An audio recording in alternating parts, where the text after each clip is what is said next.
ఆ ఇద్దరు దిగ్గజాలే కూల్ గా కనిపిస్తూ అద్భుతాలు చేసిన ఆటగాళ్లే. ఆ ఇద్దరు ఇప్పుడు కొత్త రోల్లోకి మారబోతున్నారు అనే ప్రచారం అభిమానులకు కెక్కిస్తోంది. రాహుల్ ద్రావిడ్ ధోని గురించి చర్చించుకునేలా చేస్తోంది. ఇంతకీ ది వాల్ మిస్టర్ కూల్ ఎందుకు టాకింగ్ పాయింట్ గా మారారు?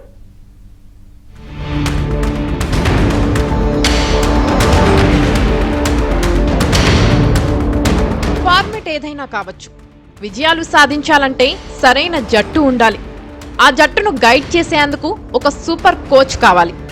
ఆ కోచ్ రచించే వ్యూహాలు ప్రత్యర్థి జట్లను బోల్తా కొట్టించాలి. అప్పుడే అద్భుతాలు సాధ్యమవుతాయి. లేదంటే హాట్ ఫేవరెట్ అనుకున్న జట్లకు ఓటములు తప్పవు. అందుకే అన్ని జట్లు సరైన కోచ్ల కోసం ప్రత్యేకంగా ఫోకస్ చేస్తాయి. ఇప్పుడు ఇంగ్లాండ్ క్రికెట్ బోర్డుతో పాటు చెన్నై సూపర్ కింగ్స్ ఫ్రాంచైజీ కూడా అదే పనిలో ఉన్నాయి. అద్భుతాలు చేస్తారనుకున్న కోచ్ల కోసం వేట మొదలుపెట్టాయి. ఇంగ్లాండ్ టెస్ట్ జట్టు కోచ్ రేసులో ది వాల్ రాహుల్ ద్రావిడ్ పేరు గట్టిగా వినిపిస్తోంది. ఇంగ్లాండ్ టెస్ట్ టీం రాతను ద్రావిడ్ మార్చేయగలడనే నమ్మకంతో ఈసీబీ ఉన్నట్లుగానూ ప్రచారం జరుగుతోంది.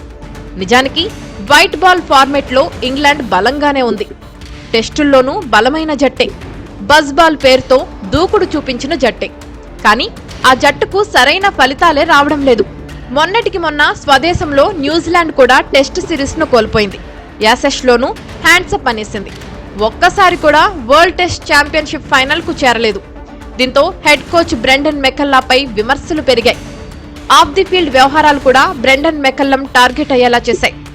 బెన్ స్టోక్స్ రిటైర్మెంట్ తర్వాత ఇప్పుడు ఇంగ్లాండ్ టెస్ట్ టీంను సరికొత్తగా బిల్డ్ చేయాలనే భావనలో ఈసీబీ ఉంది. అందుకే టెస్ట్ జట్ కోచ్ బాధ్యతల నుంచి మెకల్లంను సైడ్ చేసింది. ఆ స్థానంలో ద్రావిడ్ను హెడ్ కోచ్ గా నియమించాలనే ఆలోచనలో ఉంది. వైట్ బాల్ ఫార్మెట్ లో మాత్రం ఇంగ్లాండ్ హెడ్ కోచ్ గా బ్రెండన్ మెకల్లం కంటిన్యూ అవుతున్నాడు.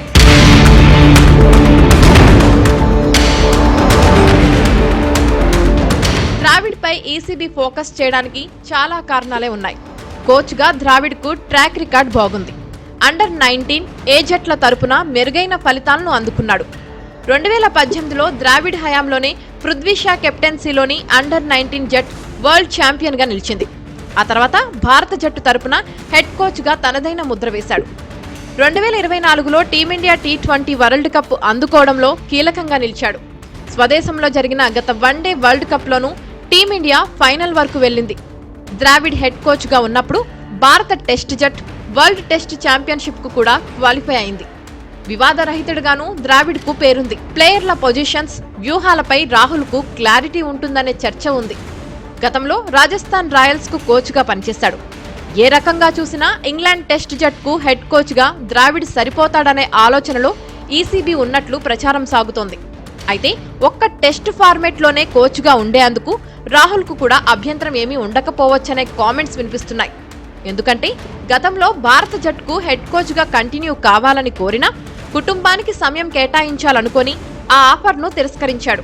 ఇప్పుడు ఇంగ్లాండ్ కు టెస్ట్ ఫార్మెట్ వరకు కోచ్ గా ఉండాల్సి వస్తే నో చెప్పకపోవచ్చనే వాదన వినిపిస్తోంది. అయితే ఈసీబీతో డీల్ కు ద్రావిడ్ ఓకే చెబుతాడా లేదా అనేది ఆసక్తికరం.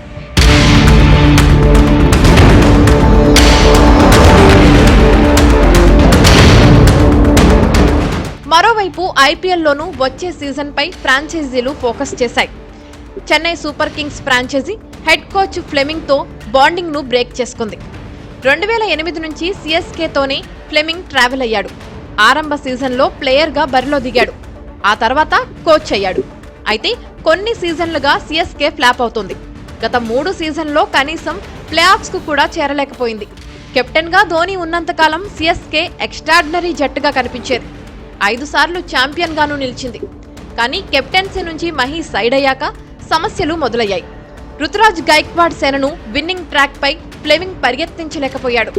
అందుకే కోచింగ్ స్టాఫ్ లో మార్పులకు ఫ్రాంచైజీ సిద్ధమైంది. ఫ్లెమింగ్ తో 18 సంవత్సరాల బంధాన్ని తెంచుకుంది. అయితే ఫ్లెమింగ్ స్థానంలో ధోనీకే కోచ్ గా బాధ్యతలు అప్పగిస్తారనే చర్చ ఊపందుకుంది. ప్రస్తుతం మహీ వయసు 45 సంవత్సరాలు. గతేడాది ఐపీఎల్లో ఒక్క మ్యాచ్లోనూ ఆడలేదు. ఫిట్నెస్ సమస్యలతో ధోని ఇబ్బంది పడ్డాడు. ఆటగాడిగా మహీ కెరియర్ ముగిసినట్లే కనిపిస్తోంది. అయితే ప్లేయర్ గా ఆటను ముగించిన సిఎస్కే జెర్సీలోనే ధోని జర్నీ సాగుతుందని ఫ్యాన్స్ ఫిక్స్ అవుతున్నారు. ధోని అంటే సిఎస్కే, సిఎస్కే అంటే ధోని అని ఫ్లెమింగ్ ప్లేస్లో బాధ్యతలు తీసుకోవడం ఖాయమని నమ్ముతున్నారు. ఐపీఎల్లో కెప్టెన్గా మహీకి సూపర్ రికార్డు ఉంది. టీమిండియా తరపున కూడా అద్భుతాలు చేసిన చరిత్ర ధోనీది. ఐపీఎల్లో సీఎస్కే పగ్గాలు వదిలేశాక కూడా తన మార్కు చూపించాడు. వికెట్ల వెనకాల నుంచే జట్టును నడిపించాడు. ఇప్పుడు కోచ్గా ఉండేందుకు ఓకే చెబితే సీఎస్కేకు అడ్వాంటేజ్ అవుతుందనే అంచనాలు ఉన్నాయి. మొత్తంగా అటు ద్రావిడ్ ఇటు ధోనీ ఎలాంటి నిర్ణయాలు తీసుకుంటారు, ఇద్దరి జర్నీ ఎలా సాగబోతుందన్నది ఇప్పుడు హాట్ టాపిక్ అవుతుంది.